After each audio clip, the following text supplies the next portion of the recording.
Salam penuaian, salam impactful life. Hidup berdampak, jadi berkat. Semangat pagi!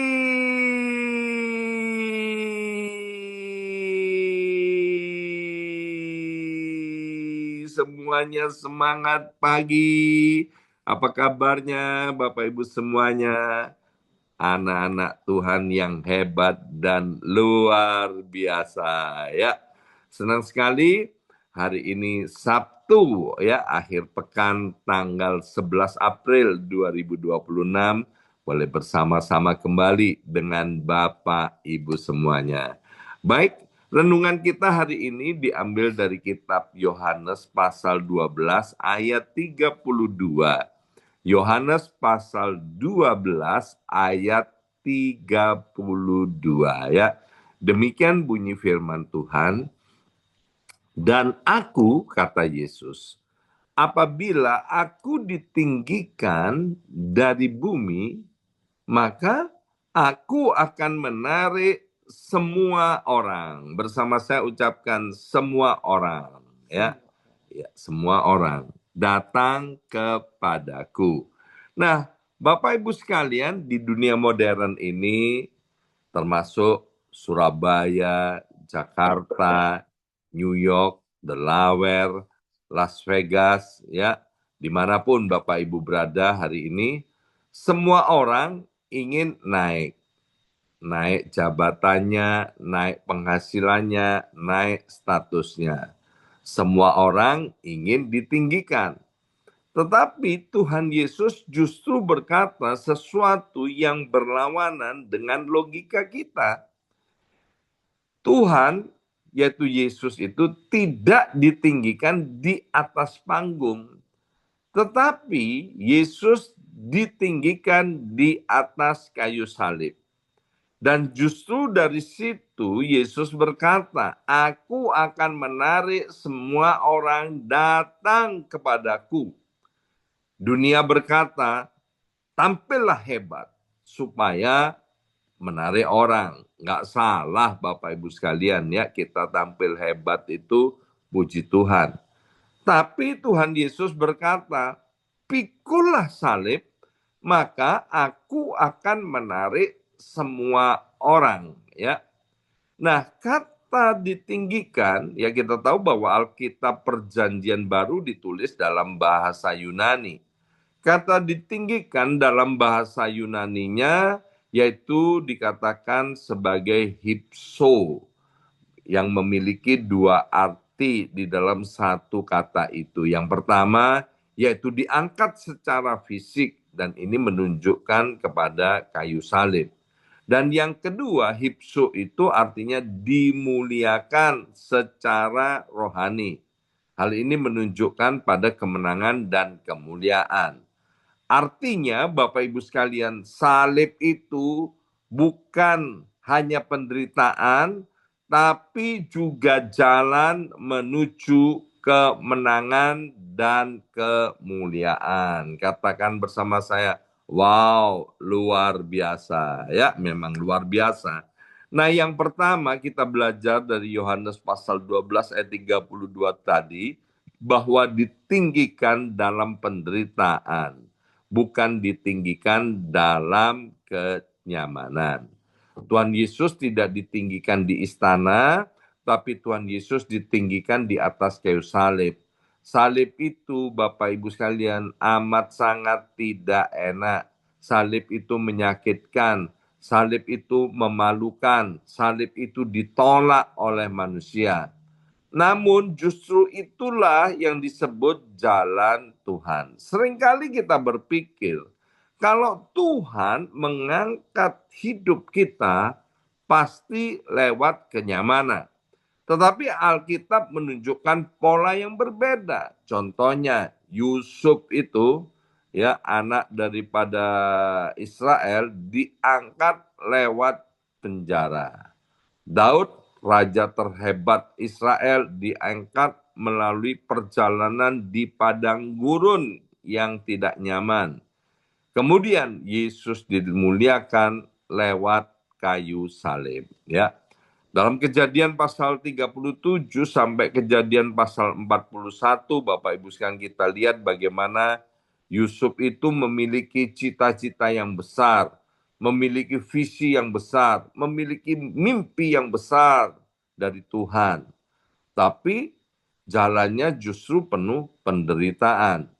Ia dikhianati oleh saudara-saudaranya, dilecehkan, dia ditelanjangi dan dimasukkan ke dalam sumur. Kemudian di PHP oleh saudaranya, dikeluarkan dari lubang sumur yang mengerikan itu, kemudian dijual sebagai budak.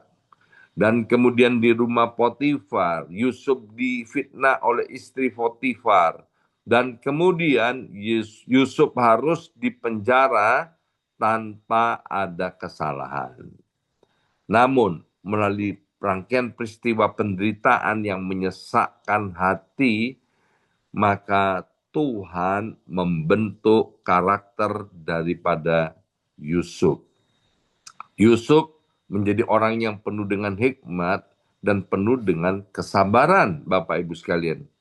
Ketika waktunya tiba, justru Tuhan mengangkat Yusuf menjadi penguasa di Mesir.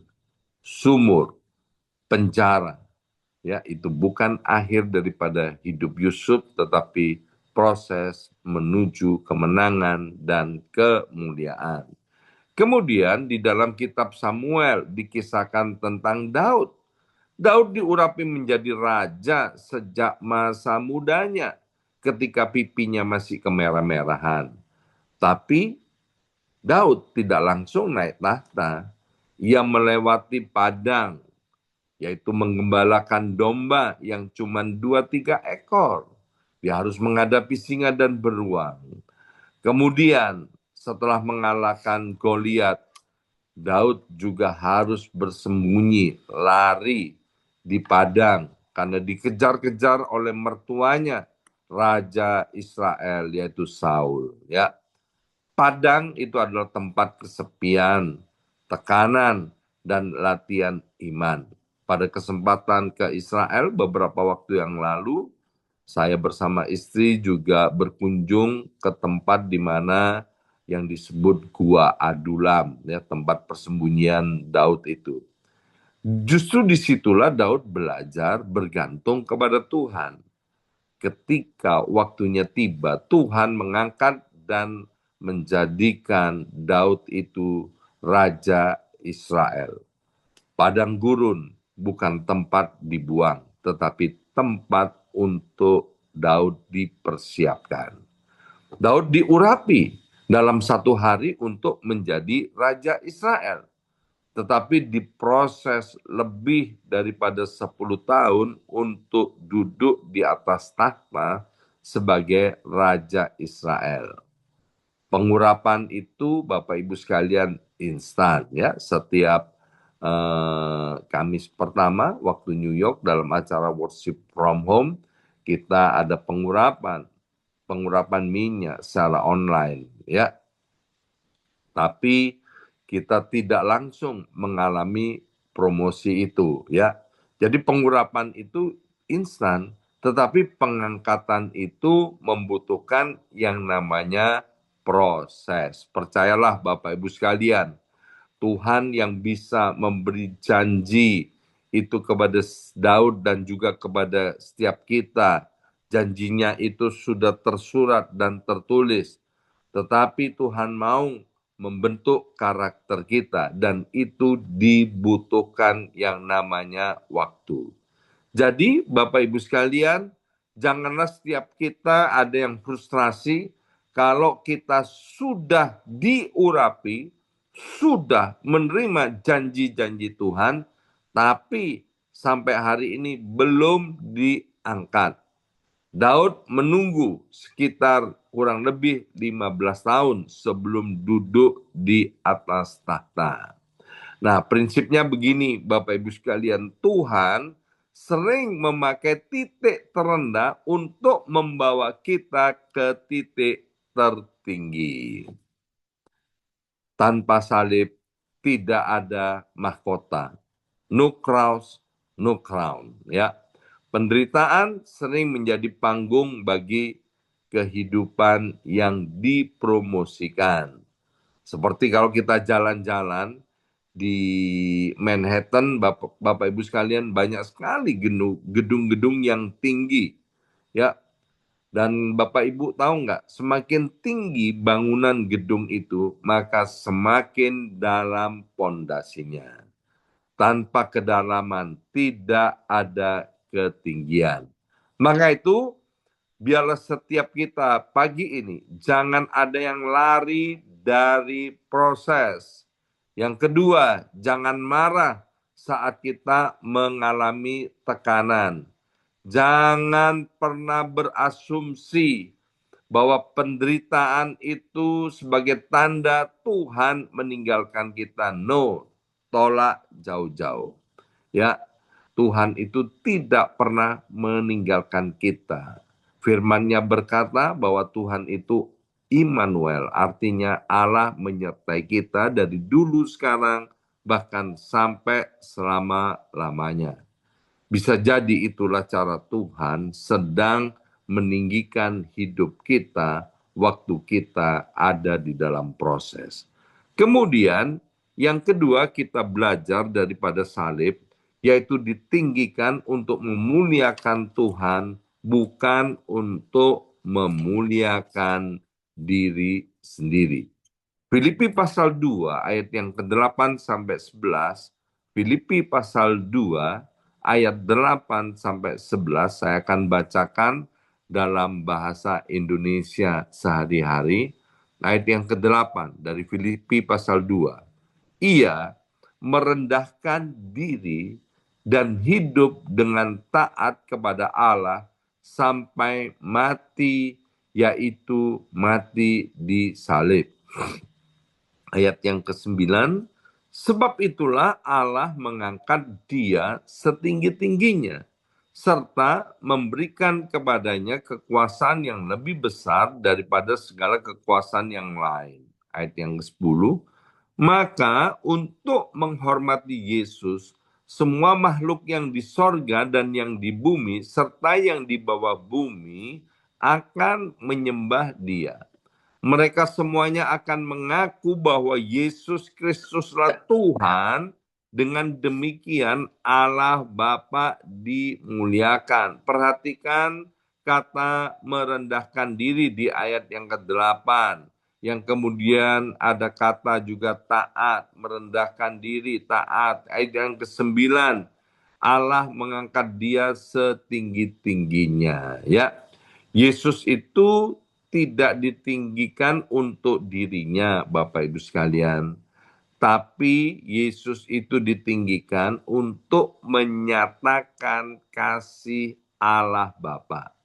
Salib bukan tentang popularitas, bukan tentang ego, bukan tentang pengakuan, tapi salib adalah tentang pengorbanan secara total. Bersama saya ucapkan pengorbanan secara total. 2, 3, pengorbanan secara total. Hari ini banyak orang ingin menjadi terkenal dan dikenal, diakui dan dipuji. Tetapi Yesus menunjukkan bahwa kemuliaan sejati lahir dari kerendahan hati, ketaatan, dan pengorbanannya. Urutannya jelas, Bapak Ibu sekalian. Rendah hati atau rendah dahulu, kemudian taat, dan yang ketiga baru ditinggikan. Kerendahan hati dan ketaatan itu adalah jalan menuju kemuliaan. Kerendahan hati bukan berarti merendahkan diri. Kerendahan hati berarti memusatkan diri bukan pada diri sendiri, tapi memusatkan diri ini kepada Tuhan Yesus Kristus. Orang yang berlutut dan taat di hadapan Tuhan akan mampu berdiri di hadapan siapapun. Bapak Ibu sekalian dikasihi oleh Tuhan, mahkota selalu datang setelah salib. Ya, di gereja ada yang namanya lampu sorot untuk panggung, Bapak Ibu sekalian. Bapak Ibu tahu nggak, lampu sorot itu tidak pernah menyoroti dirinya sendiri, tapi lampu sorot itu menyoroti objek yang lain. Hidup kita juga bukan untuk menyoroti diri sendiri, tapi untuk menyoroti Tuhan Yesus Kristus. Maka itu biarlah dalam hidup sehari-hari kita harus mengurangi kata aku, diriku, dan saya. Yang benar adalah perbesar kata Tuhan Yesus Kristus dalam hidup kita masing-masing. Ya, beberapa hari ini Pastor Ruben Ong, ya saya bersyukur kepada Tuhan boleh tinggal di rumah saya ini dan kami punya waktu banyak untuk berkomunikasi dan fellowship dengan beliau. Ya, beliau selalu meninggikan nama Tuhan. Ya, yang selalu ditinggikan, dia selalu bilang semua karena anugerah Tuhan, semua karena kebaikan Tuhan, kemuliaan hanya bagi Tuhan. Wow, ini luar biasa Bapak Ibu sekalian. Jadi yang harus dibesarkan dalam hidup kita adalah Tuhan Yesus Kristus, bukan diri kita sendiri. Puji Tuhan kalau kita hebat, puji Tuhan kalau kita kaya, puji Tuhan kalau kita diberkati oleh Tuhan. Puji Tuhan kalau kita menjadi orang-orang yang unggul dan berprestasi. Tapi mari berikan semuanya untuk kemuliaan nama Tuhan. Seperti yang ditulis dalam kitab Roma pasal 11:36, bahwa segala sesuatu datangnya dari Tuhan, oleh Tuhan, dan untuk Tuhan. Ya, Billy Graham itu adalah salah satu penginjil yang terbesar di abad ke-20 ini, Bapak Ibu sekalian. Ia telah berkhotbah lebih daripada ratusan juta orang ya di seluruh dunia. Dan kemudian menjadi penasehat banyak presiden di Amerika Serikat. Namun ada satu hal yang sangat menarik dari hidup Billy Graham ini.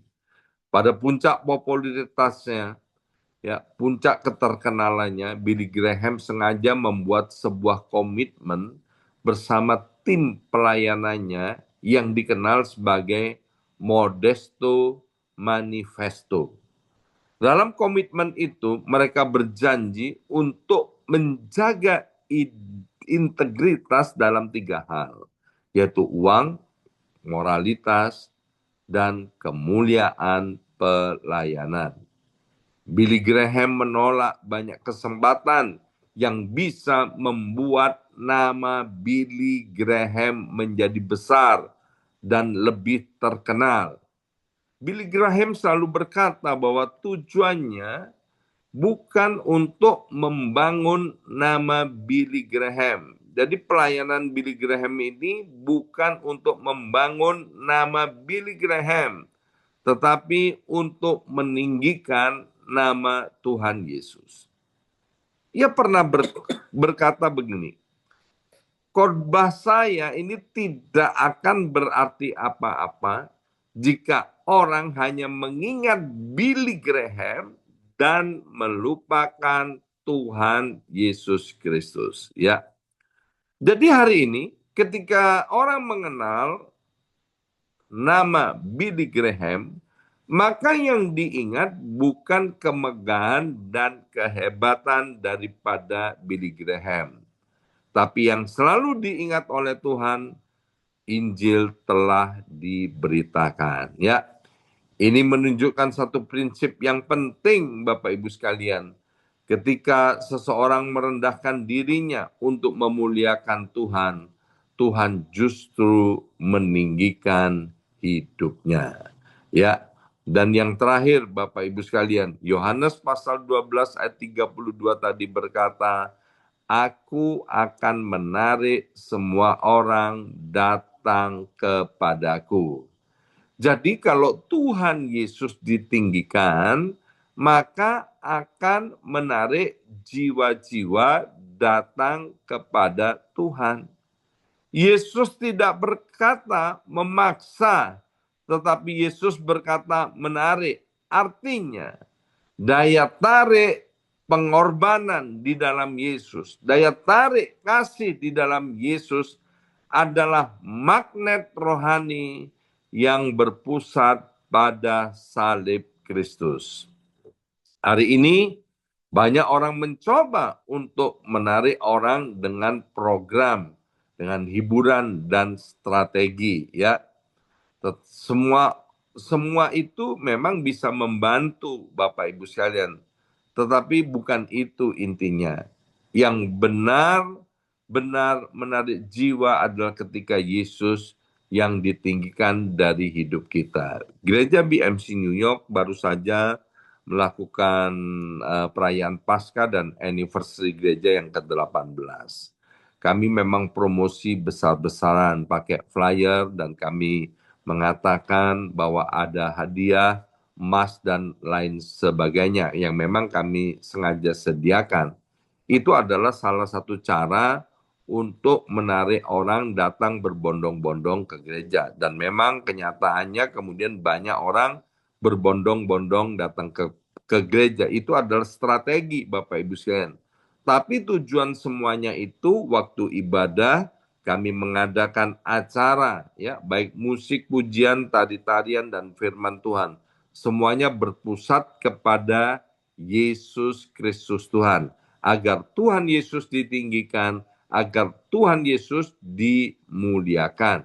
Bukan gereja BMC. Maka itu Bapak Ibu sekalian, tinggikan Yesus Kristus. Maka ia akan menarik orang-orang datang kepadanya. Salib itu adalah magnet kasih karunia. Salib menunjukkan betapa seriusnya dosa manusia, tetapi betapa besarnya kasih Tuhan.